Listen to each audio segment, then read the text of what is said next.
TMJ4 News started the Rebound Milwaukee in part to help our community manage the pressures of this pandemic. Milwaukee police officers had to press on with their day-to-day duties despite the risk of catching COVID-19.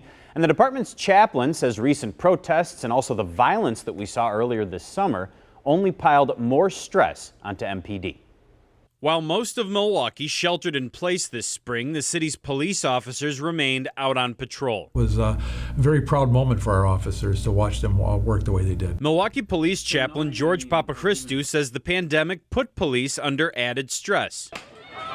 He thinks this summer's protests and in some instances violence following the death of George Floyd in police custody in Minneapolis have only added to the pressure. As our guys were working 18, 20-hour days, sometimes 13, 14 days in a row without a break, you can imagine the emotional and physical toll that it took upon them. Papachristou says clashes with demonstrators and civil unrest have left Milwaukee officers low on morale. It's very difficult for our officers, Pete, to process why they're being yelled at, why they're being called names, sometimes very violent names, very derogatory names, while they're protecting those people. He says the department does have resources available to help officers cope with stress, and he adds support from the public always helps. Are there some outliers here and there that cause problems, just like any other profession? Without a doubt, no one's denying that.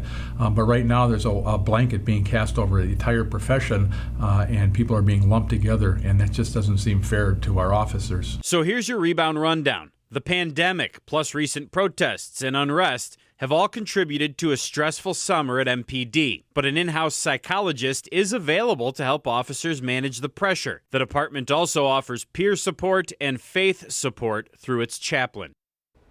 The Common Council recently voted to look at the possibility of taking 10% of the police budget and steering it into other city resources like affordable housing, public health, and the Office of Violence Prevention. MPD's administration has been critical of that idea.